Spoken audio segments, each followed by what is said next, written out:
We are back in session, and are you ready to roll, Brandy? Janine, we good? All right. We are on to item 7D, adoption of an ordinance ratifying the collective bargaining agreements with the Port Orchard Guild, representing the patrol officers and sergeants. Finance Director Crocker. Thank you, Mayor, Council. Item 7D involves the negotiations and agreement between the city and the police guild. The city has been negotiating since the fall of 2018 and have come to an agreement. I'd like to thank the city's negotiating team as well as the guild's negotiating team for coming together to complete and conclude these negotiations. The city's negotiating team consisted of City Attorney Sharon Cates, Mayor Rob Patansu, Finance Director Noah Crocker, and HR Coordinator Debbie Lund. The agreements have been ratified by the bargaining unit. The agreements are not public documents until approved by the council and signed by the parties, and are therefore not attached to the staff report. Staff recommend that the city adopt and ratify the collective bargaining agreement and authorize the mayor to execute these agreements. Councilmember Lucarelli. I move to adopt an ordinance ratifying the terms of the collective bargaining agreements with the Port Orchard Police Guild, representing patrol officers and sergeants bargaining unit, and authorizing the mayor to execute the same. Second. Motion and a second by Councilmember Pichardi. Are there any questions? I would just like to thank the bargaining team and the guild for coming to an agreement for the public's benefit. The contract, it's a 3-year agreement. We maintain the status quo and healthcare, which healthcare is getting increasingly expensive.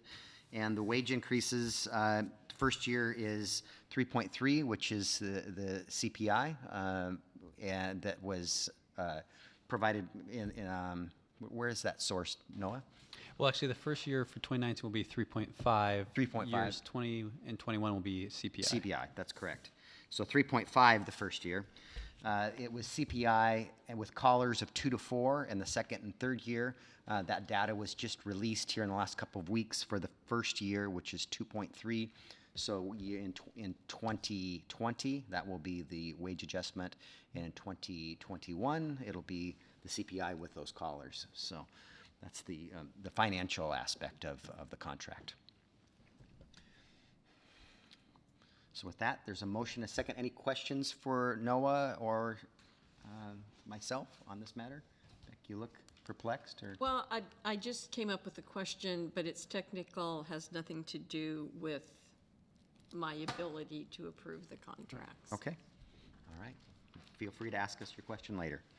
So you'll be voting on the adoption of an ordinance ratifying the collective bargaining agreements with the Port Orchard Police representatives, the patrol officers, and sergeants. All in favor, say aye. Aye. Any opposed? Hearing none, the contracts are ratified. So we are on to 7E, adoption of a resolution approving the purchase of vehicles for the Equipment Rental Revolving Fund 500. Mr. Crocker. Thank you, Mayor. The City Council adopted a biennial budget which included $1,226,000 for the purchase of vehicles for the Equipment Rental and Revolving Fund 500. The city's procurement policies require City Council approval for purchases costing $35,000 or more. The vehicles listed in the proposed resolution are within the biennial budget and meet the city's fleet standardization policies. The proposed resolution is to provide the City Council's approval of the vehicle purchases in accordance with its procurement procedures established by the City Council. Staff would recommend adopting the resolution as proposed. Councilmember Cacciardi. Mayor, I move to adopt a resolution providing City Council approval of the purchase of vehicles in accordance with the city's fleet standardization policies and the 2019-2020 biennial budget. Second. Second by Councilmember Rosa Pepe. Do you have any questions? I know we've got 2 other large purchases that aren't in this that we'll be bringing back. One is that Vector truck, and the second is the CCTV truck, which is also in the budget, and those are both large purchases. So. Yep. Okay, with that, no questions. You'll be voting on the adoption of a resolution approving the purchase of vehicles for the Equipment Rental Revolving Fund. All in favor, say aye. Aye. Any opposed? Hearing none, the motion or the resolution is approved. We are to 7F, approval of change order number 24 to contract number 037-17 with Active Construction, Inc. for the Tremont Widening Project. Mr. Dorsey. Thank you, Your Honor, council members. On April 23rd, 2019, the Port Orchard City Council authorized change orders 19 through 23 of contract number 03717 with Active Construction Incorporated, thereby bringing the current value of all change orders to date to a total of $1.675 million, or 167.6% of the contingency value. Tonight's action is for the approval of change order number 24, which is the additional work associated with the installation of the 30-inch storm outfall pipe down below the SR-16 interchange. And that was at $32,486.20.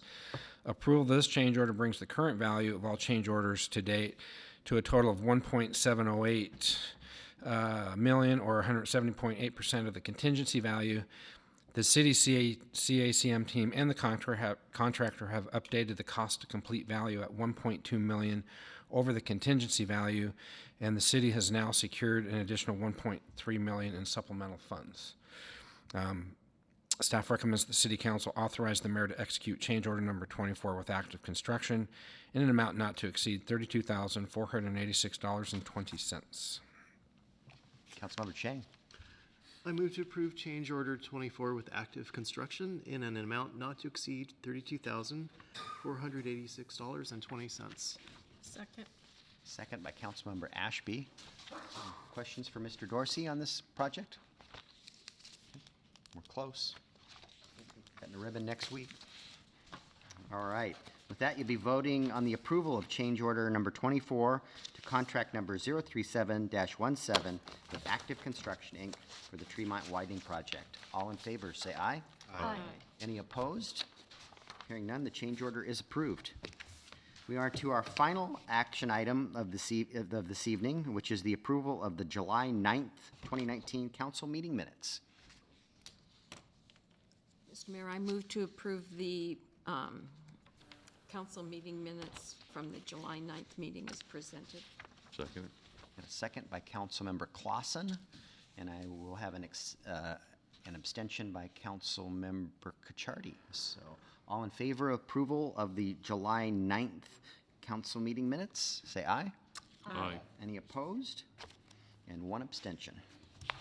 So we don't have any discussion items planned for tonight. We're to council committee reports. Finance Committee met last week. Do you have anything to report, Mr. Clausen? Actually, none to report other than what I shared at the work study previously, and that we need to schedule a meeting. I guess the only other thing is that we had the exit conference, for which I was tardy to, so I would defer to Councilmember Ashby to, if there was anything significant to report, or you, Mayor. Were you going to put it in your mayor's report? I neglected to, but Okay, we can address it right now Yeah, if you'd we like. had an exit interview with the auditors that were here. We had that Monday. They were very complimentary of our finance department and the software conversion that had gone through. And we complimented also the finance department for the hard work they had done on that. There was just one procedural thing down in our police department that needed some attention. It was mentioned, and I believe that the new chief is already putting in place measures to eliminate that concern in the future. But it was a very clean audit. They'll be back in a year. Yeah, I'm not sure what else I should say, except And that it was proceed- brief. Yeah. The meeting was brief because the findings were minimal, and they were a very experienced audit team, and we have a very experienced finance department working with them, so. Very well. The issue with the police department, we have a policy on, a very prescriptive policy on how we deal with voided tickets, and we weren't following our policy. Yeah, and so new chief is going to correct that, and won't be an issue going forward. Wasn't anything to do with tickets that have been issued. It's just one was voided, in the paper trail for that. So.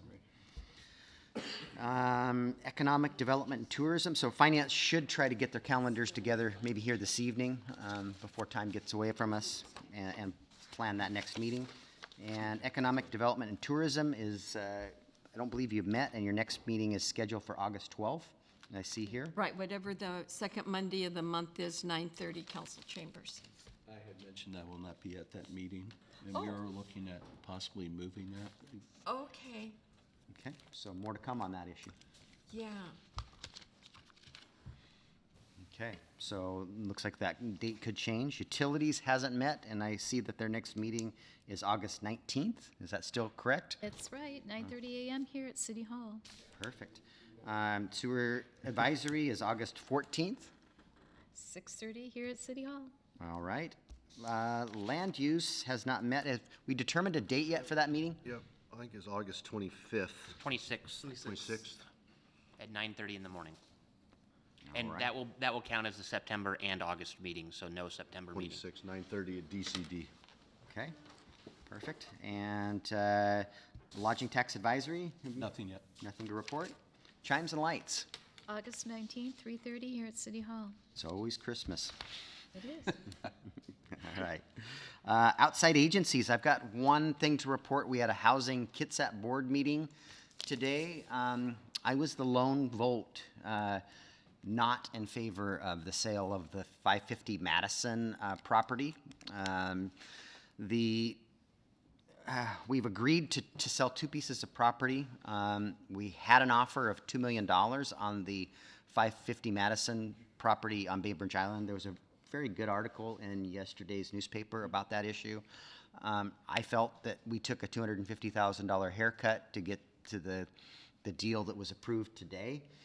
And the community of Bainbridge Island really wanted to preserve that affordable housing. I support that mission and that goal, but I felt that that community or potentially the city of Bainbridge Island should have made up that $250,000, and that agency cannot afford to lose that $250,000. Between the two properties that are proposed to be sold in the next, they should close in the next 60 days or so, and will generate $3 million roughly in cash, of which $2 million will go to pay off debt, not primarily the county's debt. We also acted on a revision of the county's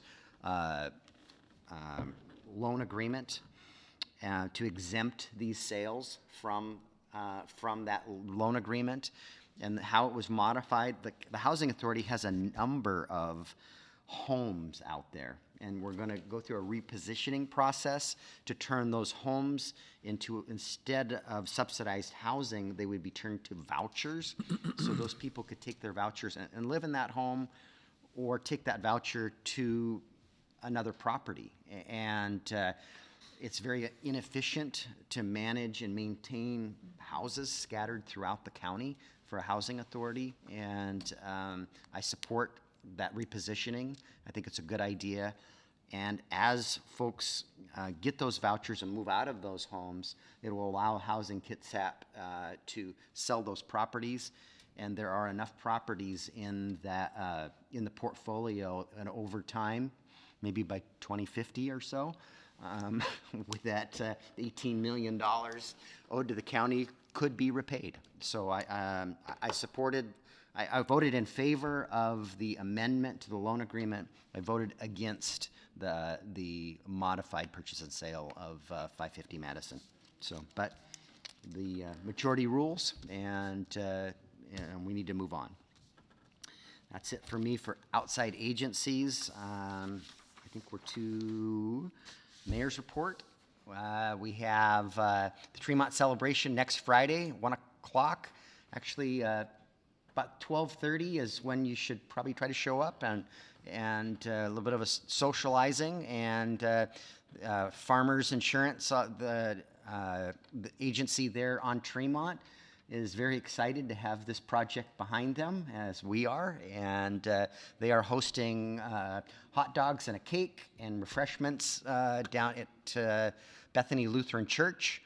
We have a meeting tomorrow, Mark Dorsey and I and Mike Pleasant, with the contractor to talk about when we can open the road. I don't know if you've heard about JAWS. We've been affected by JAWS. And JAWS is July abnormally wet weather.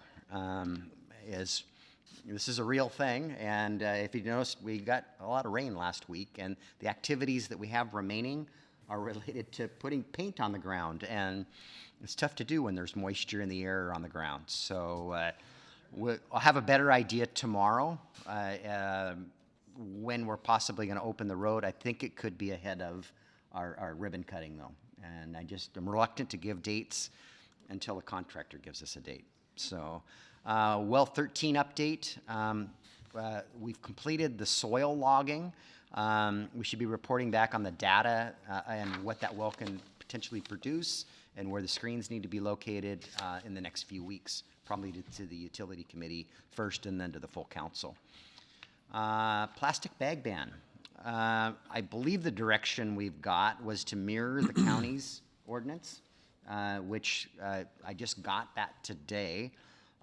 If council would you like that emailed to you to review? And then I thought we would bring it public hearing for the proposed ordinance on August 13th, our next council meeting. I don't think there's any urgency to this because we're it goes into effect January 1st. So potentially after that public hearing, we could take action at the next council meeting or a future council meeting. But I would propose, remember we have no work study and our 2 business meetings are compressed next month to the 13th and the 20th. So it's possible we could take action and maybe we'll put that on the draft agenda for the 20th, and based on the public hearing that we have on the 13th, we could delay that action or move forward if everybody's acceptable to that. So that's it for my report. Mr. Dorsey, do you have a staff report? Yeah, I have a couple things. One is I want to thank the Finance Department.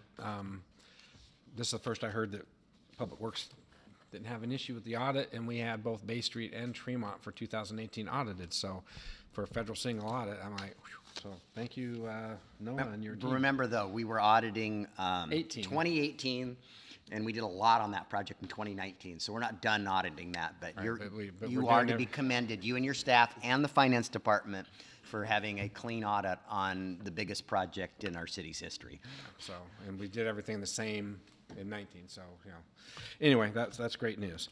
The other thing is we've received, there's some unintended consequences with success. And I know that from what I've been hearing from people, our splash pad is being used by Western Washington at this point. And so, as we know, Campus Parkway is providing about half of our parking for that project once that road gets built. That's phase 3. Unfortunately, we have a lot of people during these hot days where we have a lot of people parking on Clifton because there's just no parking. Or inadequate Obviously, parking. we didn't want the park to be a massive parking lot. Wildcat Lake, Horseshoe Lake, they've all dealt with this in the county.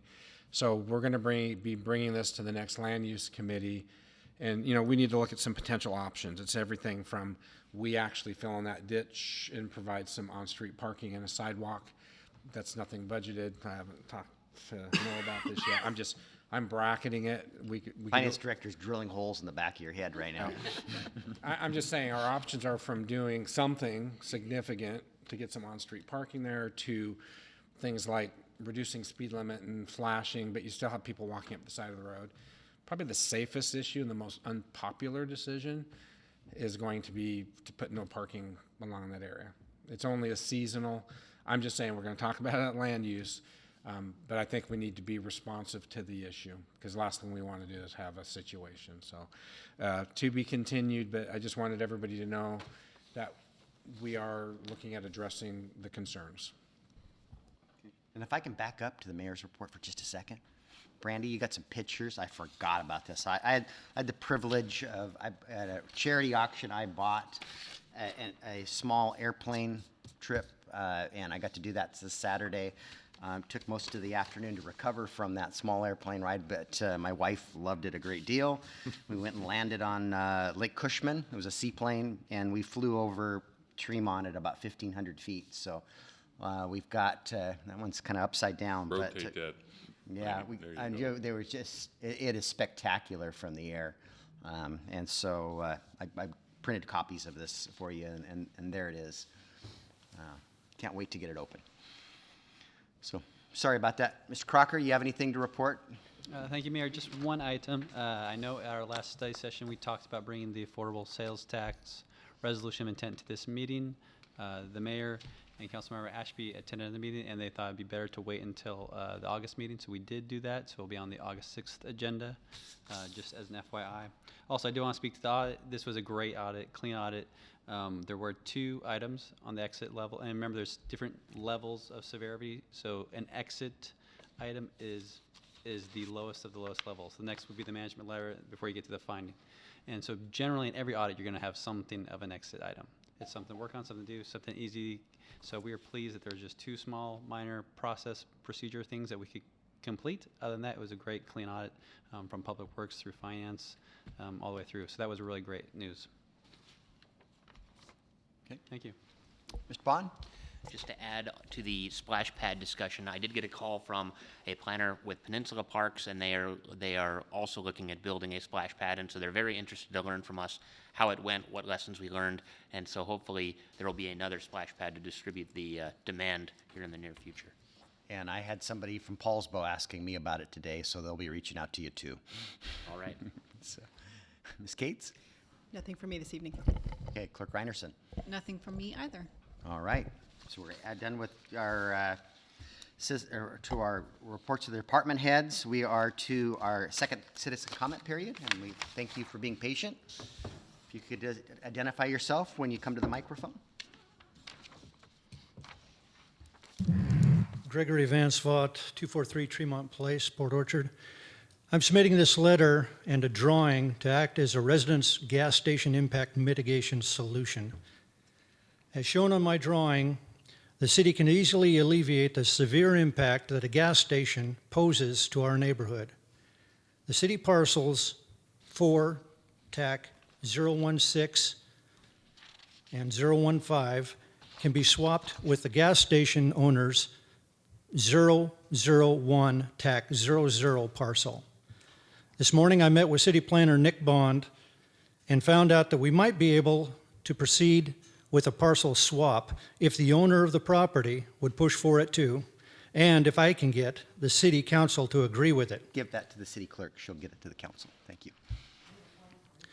So, I emailed the Deputy Fire Marshal, Mr. Brad Wiggins, and the fire department does not have any problem with this plan. And my neighbor, who is on vacation right now and is the most severely impacted, has emailed the proposed solution to the owner of the gas station property, and she has asked them to work with her on it.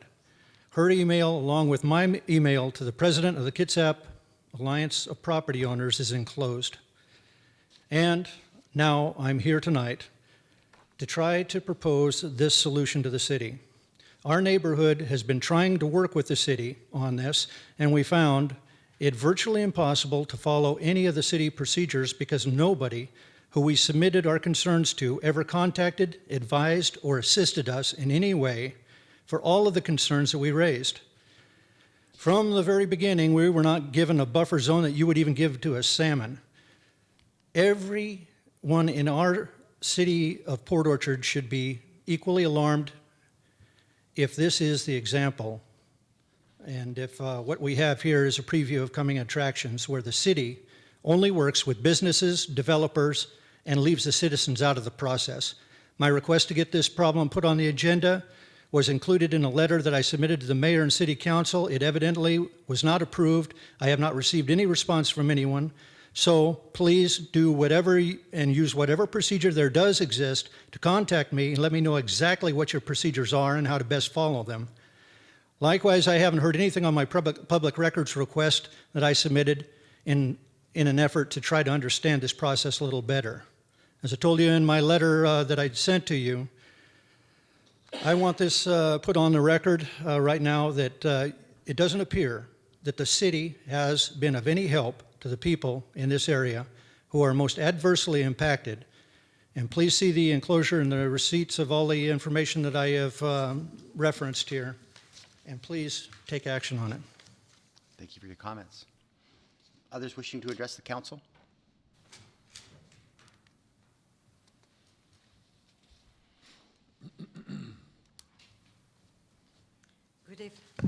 Good evening. Nicole Vogt, 243 Tremont Place.